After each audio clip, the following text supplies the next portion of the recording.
Salut tout le monde, bienvenue à nouveau sur ma chaîne. Aujourd'hui, on se retrouve pour une nouvelle vidéo. On va parler des bourses d'exemption de frais de scolarité au niveau du cégep. Donc, en gros, si vous avez un projet de venir étudier au Québec, principalement au niveau des cégeps, comme je le dis encore et encore, les cégeps sont disponibles, pas disponibles, mais existent uniquement au niveau du Québec.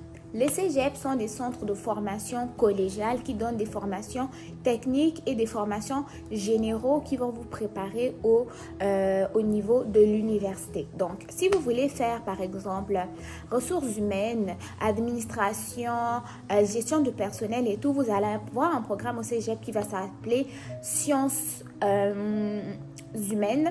Et si vous voulez aller au milieu de la santé ou au milieu des mathématiques, vous allez faire une technique qu'on appelle sciences naturelles. Les sciences nat ou sciences de la nature ont une formation de 2 ans et les sciences humaines aussi une formation de 2 ans.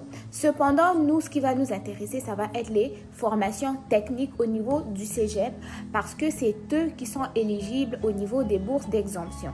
Donc, en gros, comment ça se passe pour pouvoir avoir accès à une bourse d'exemption? Première chose, il faut que tu fasses une demande d'admission dans un cégep, que ce soit au cégep de Gatineau, cégep de Sherbrooke, cégep de Chicoutimi, cégep de Jonquière, cégep de Saint-Félicien, cégep, je sais pas, de Matane ou peu importe. Tu fais ton admission dans un cégep, mais dans une formation technique, c'est-à-dire une formation d'une durée de 3 ans qui te prépare directement pour le marché de l'emploi.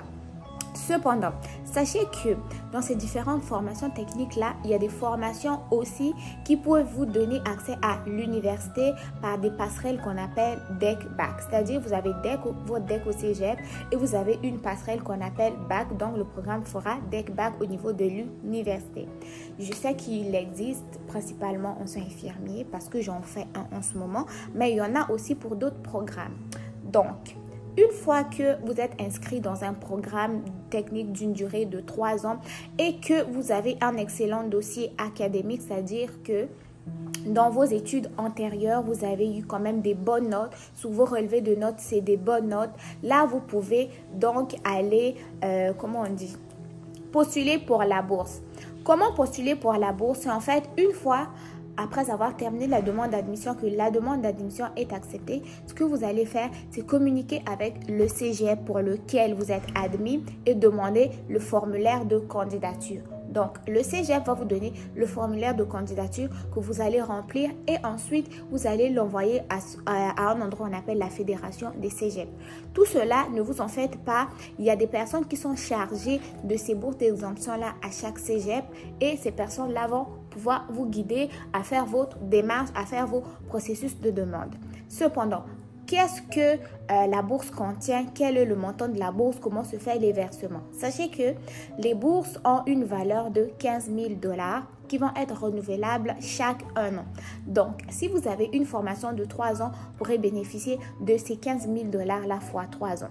Aussi, sachez que quand vous bénéficiez de cette bourse d'exemption, vous bénéficiez également d'une couverture d'assurance maladie de la RAMQ ici au Québec. Donc, vous n'aurez pas besoin de contracter une assurance maladie, de débourser des fonds, etc., etc.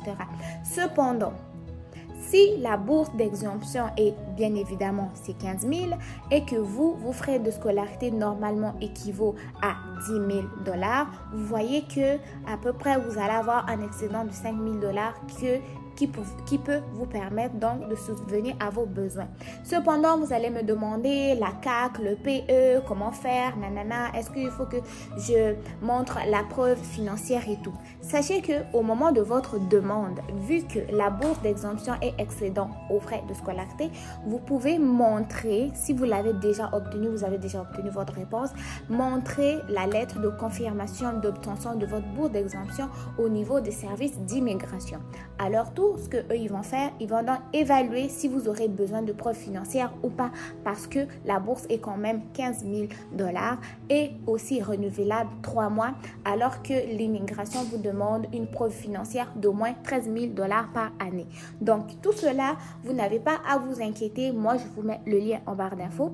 Vous n'aurez juste que à postuler, faire votre demande d'admission et ensuite de ça, vous référer à la personne qui va être chargée de ces bourses d'exemption là dans votre cégep que vous aurez choisi. Mais pour les sessions d'hiver, je pense qu'il est déjà trop tard quand même pour faire une demande d'admission, parce qu'il vous reste 2 mois avec tout le délai que prend les processus d'immigration et autres. Donc, ça se pourrait que la session ait déjà commencé alors que vous n'avez même pas encore la réponse de l'immigration. De préférence, vous pourrez commencer vos démarches pour l'automne 2022. Donc, voilà. La vidéo, je ne la fais pas très longue. Je voulais juste vous en parler que oui, les bourses d'exemption au niveau du cégep existent et vous montrer c'est quoi la démarche. Ensuite de ça, sachez qu'il existe également ce qu'on appelle des bourses d'excellence. Les bourses d'excellence sont données au cours de la formation, c'est-à-dire vous avez commencé votre formation et en cours de route, si vous avez des bonnes notes, un excellent dossier académique, vous pourrez postuler pour ces bourses-là, même si vous avez déjà une bourse d'exemption. Donc voilà, j'espère que la vidéo vous aura plu, la nouvelle aussi vous aura plu. D'ici là, on se porte bien et on attend la nouvelle vidéo. N'oubliez pas de partager la vidéo, de liker pour que d'autres personnes puissent la voir, et aussi n'oubliez pas à me dire ce que vous en avez pensé dans les commentaires. Oui, je sais, ça fait un bout que je ne réponds pas aux commentaires, mais j'aurai du temps prochainement et je vous répondrai tous. Donc n'oubliez pas aussi, je sais je parle beaucoup, n'oubliez pas aussi de me faire des suggestions de vidéos, ok? Des suggestions d'idées. Je sais qu'il y a pas mal de personnes qui me demandent, tu peux faire une vidéo sur tel sujet. Oui, ne vous en faites pas, je prends des notes et très bientôt, les vidéos vont arriver. Donc, on se dit à très bientôt. On continue de s'abonner, à partager la vidéo, à liker, à activer la cloche de notification et on se retrouve très bientôt. Bye bye!